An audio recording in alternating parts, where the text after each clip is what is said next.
I reconnected with an old friend of mine I made back in college at Southern Methodist University, my alma mater here in Dallas. And she's, she's now doing graduate studies in the one of their PhD programs. And we got on the topic of how politically correct SMU was at the time we went in the 90s and how it is continued to be now that she's in one of their graduate programs. And I was thinking, let me take a look at their student newspaper. If you go all the way back to when I was there, you'll find some pieces I wrote for the student newspaper. And so just today I clicked on and found, oh, wow, this article, Males in Me Too. I'm like, oh, this ought to be interesting. So, long story short, a woman is here purportedly to tell you about how men are faring under Me Too, but really it's all about how wonderful Me Too is and how no one should ever be afraid of it, and it's just the best thing ever, says a woman. So, as I wrote a letter to the editor where I'm like, this woman who presumably sees herself as a beneficiary of the movement is here to tell you it's all good. So let's take a look. All right. The title, Males in Me Too. And then we've got, we've got a photography student. I'm going to guess it is. Growing old, so horrible. Photo courtesy of Doug Klebara. Photo credit. Okay. Are you okay if I move this hair? He asked her. He always asks. Even though he's a photographer and she's a model, he asks. This is the post-Me Too fashion industry. The explosion of voices calling for equality has shaken the world, calling down bad men in high places. So what are we left with? What happens to the men still standing, the good ones? I only needed my glasses for the photo credit. Nick Glover sits on the couch at his parents' home, petting his dog. I love this part. He looks like your typical college student, baseball cap, great t-shirt, except he's sitting on his mom's couch with a 2018 September issue of Vogue, staring at his name in it.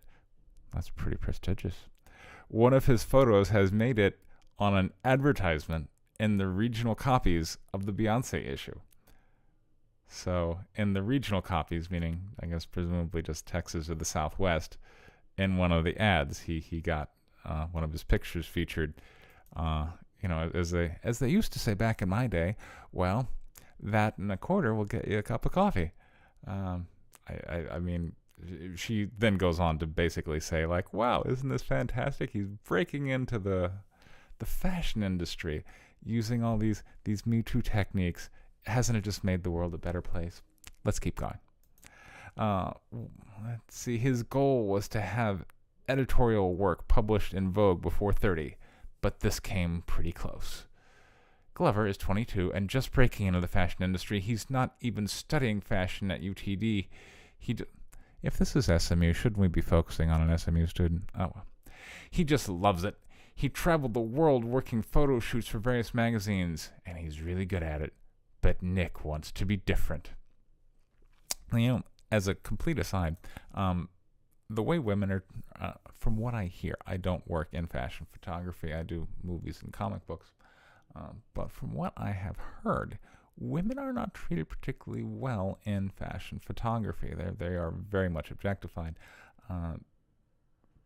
which, incidentally, by the way, fashion photography is not like an industry dominated by conservatives, so that's one where the left kind of needs to police its own circle. And I was hoping that maybe this story might talk about how Me Too has maybe transformed the fashion industry. Doesn't really get into that. I guess that would be, I don't know. That seems like the obvious story I would go with, but oh well. You always add, on shoots, let's see, where are we? But Nick wants to be different. In this industry, there's always the creepy stereotype of the creepy male photographer. And that was the one thing I never wanted to become, said Glover. You never want to be the creepy guy with the camera. On shoots, Glover has learned to be respectful. If he ever has to even so much as move a hair on a model while he's shooting, he asks her first. Yay! Yeah. Hey, I got a better idea, big guy. Why don't you just explain, at the beginning, hey, over the course of this shoot, I'm going to be moving some hairs around. Is that okay with you? Really, they're always going to say yes because that's why they're there. The whole thing is ridiculous, quite frankly. There should be a clear understanding between photographer and model. You don't need to ask every time. I said it. It's okay. So, you always ask permission. I try to never touch the model. I try to never be in their personal space. I always try. If she's getting changed outside, I always turn away. I ask, "Are you done?" said Glover. It's a respect thing because it's like, especially for younger models, they don't normally stand up for themselves as well. So I always want to be aware of that and respectful. And, okay. A lot of Nick's best friends are models. I hear a lot of what goes on set and that they don't tell anybody. And it's horrific. Yeah, I've heard some bad stories too. And would never happen in any other industry except the entertainment and fashion industry. Which again is why it's funny that Me Too have brought down a ton of people on the left. Very few people on the right. Oh well. Names like Mario Testino and Bruce Weber, some of the biggest photographers in the fashion industry, have been accused as sexual harassers by the Me Too movement. It was general practice to give a model a heads up about a specific photographer who we knew had a certain reputation, Gene Kronig told the New York Times, but he said, if you said you were not going to work with someone like Bruce Weber or Mario Testino, you might as well pack it up and go work in another industry. Well, that sounds horrible. I sounds like Me Too has certainly improved the fashion photography industry. Awesome. But things are finally starting to change in the fashion industry. The Me Too movement has exposed abuses of power that have existed in the workplace for centuries, and I hope that we're now seeing the beginning of the end of that type of behavior. It appears that some magazines and modeling agencies are implementing new guidelines that protect everyone on a fashion set. It's long overdue, said Robert Hart, a photojournalist professor at SMU and photographer. Awesome. In an article in the New York Times called Modeling in the Time's Up Era, Vanessa Friedman writes, for the first time, it encouraged fashion houses to, among other things, create private changing areas, the better to guard against models being effectively naked in front of many makeup artists, hairstylists, photographers, journalists, and other random people who work behind the scenes of the show, where the making of aspect has become... I sincerely doubt it's going to be that fundamental a change. From what... fashion models are usually pretty naked for the most part. It's just how they work. Again, it's not my industry, but the idea that there's going to be this massive change and we never see them in states, well, who are we, that the behind the scenes people are going to always be respectful and say, oh yes, of course, please go change over there. I'll believe it when I see it. I mean, look, for the most part, we're dealing with artists who typically are used to getting their way, and if they kind of impose their will on other people and abuse them. Like we saw in that movie Whiplash, like the guy that J.K. Simmons plays is just this ridiculous asshole, but everybody wants to work with him because he makes them good. And that's kind of how these auteurs tend to carry themselves, is they're abusive, they're ridiculous, but if you call them out on it, well, you're the one who gets kicked out, because everybody, it's essentially they're exerting their institutional power amongst the people that they're there with. And this, impacts both men and women, and of course, fashion photography, that's going to be a women's industry, so I sincerely doubt what I'm saying. I sincerely doubt this is going to be a long-term change. We don't have to explain the need for justice when it comes to sexual harassment, but what happens to, dare we say it, an innocent man, the good ones? There. So now we've gone from kind of the merits of how it's changing the fashion photography. So now we have the writer, and this is what I love, where the writer Isabella, I'm not going to go with her last name, but let's go Isabella, who, back in my day, if you had a byline, you would at least we at least knew about you. Like, are you a journalism student? What is your relation to the paper, to SMU? Why are you writing this article? Who are you? We don't know. Oh, well. But now she's going to tell us how wonderful the movement is. We don't have to explain the need for justice when it comes to sexual harassment, says the writer. But what happens to, dare we say it, the innocent men, the good ones? There's talks of men in various industries being afraid of the Me Too movement. Men everywhere are saying they're terrified of being falsely accused. But are men really the victims here? There are few things more dangerous than a man whose confusion leads to fear, which ultimately leads to anger. Did they interview Yoda? Writes Zarin Burnett III in A Gentleman's Guide to the Me Too Era on Medium. Well, I'm glad we went to Medium for our source. There are few things more dangerous than a man whose confusion leads to fear. Well, gee, that sounds like a perfectly objective presentation of men. What could possibly be wrong with that source?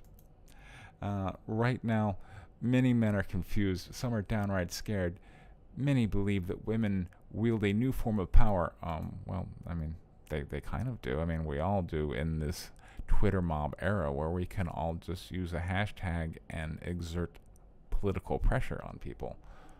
So the idea of weaponizing it specifically towards men's interactions towards women, yes, that should be something that concerns, well, particularly any man who is interacting with a woman. Some of these men accuse women of conducting a witch hunt. They claim they must contend with life-altering misinterpretations and career-ruining false allegations. Okay, well, I'm glad that the article is presenting this. We didn't go to a source who really said that. We went to a guy who's saying, well, other people might say that, but they're clearly wrong. In an interview with GQ Australia, Superman actor Henry Cavill, this is the one guy that they're going to quote as saying, this is the critic of the Me Too movement. Superman actor Henry Cavill said, because I'm someone in the public eye, and if I go and flirt with someone, then who knows what's going to happen. Now you really can't pursue someone further than that. No, it's like, okay, cool. But then there's the, why did you give it up? And it's like, well, because I didn't want to go to jail. In his article, Burnett points to some quotes by Cavill saying, why is Superman afraid of being called a rapist? Are false sexual allegations the new kryptonite? Not exactly. Those who claim the Me Too movement has gone too far, that it has morphed into a witch hunt, are focusing on the wrong aspects of sexual abuse. The Me Too movement has one simple aim. I'm so glad that this article is now quoting another article from Medium on Me Too and explaining to me that the Me Too movement has one simple aim. What could possibly be wrong with it? In fact, that's what the article will say to us. The Me Too movement has one simple aim: make the world safer for women by ensuring women are free from sexual harassment, abuse, assault, and rape. That goal can't go too far. You know, you Google Me Too, and you end up with a lot of contrary voices like due process attorneys. We could have included some of those quotes in this article, don't you think? Nah, why bother? Earlier this summer, we're back to the photographer. Glamour and GQ came together to ask 1,147 men what they thought of the Me Too movement. The study revealed that there was a severe lack of knowledge about the movement. Again, you silly men. You didn't know enough about a Twitter mob. It's your fault. You should be better informed. The editors of Glamour reported about half of the younger age group said they're worried about being wrongly accused of sexual harassment in the workplace, but the group who had heard of Me Too were less worried, which says to me the movement is helpful in both promoting awareness and modifying behavior. Well, thanks for having my behavior modified by threat of mob. But how does this affect the men actually working in entertainment and fashion industries? For me personally, I don't think it changes anything, said Glover.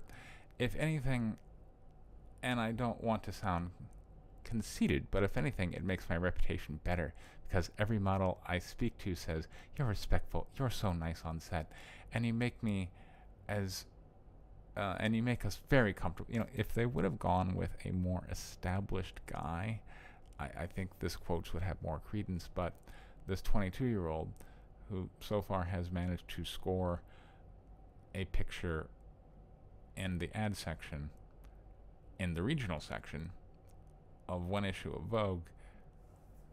So, I mean, and but holding him up as kind of the future, and he's well on his way. Okay, no.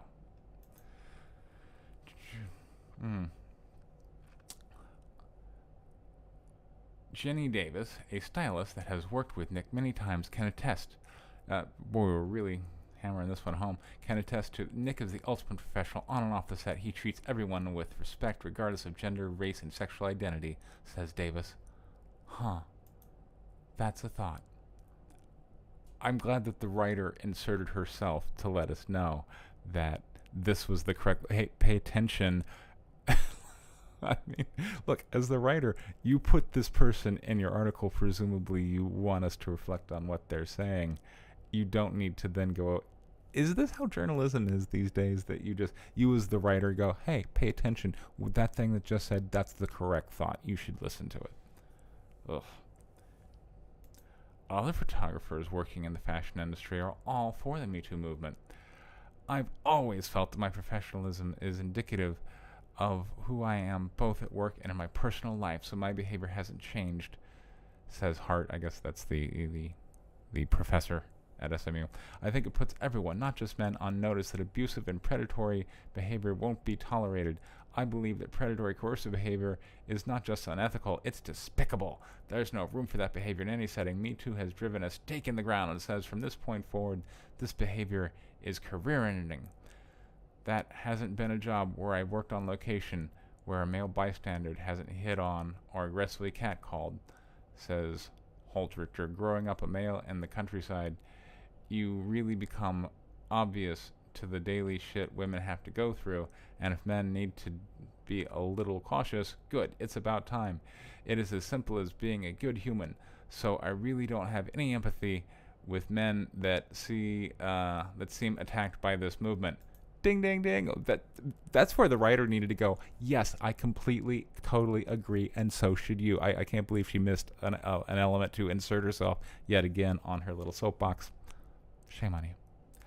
I think fear might actually be a good thing, said the editors of GQ. We are the thought police. We're here to help. Glover echoes this. I think men in the industry need to learn how to better respect people, he says, and I don't think that's a problem. There was not one negative thing said about Me Too in this article. Essentially, the take-home message is, Me Too, it's good for women, it's good for men, it's good for everyone.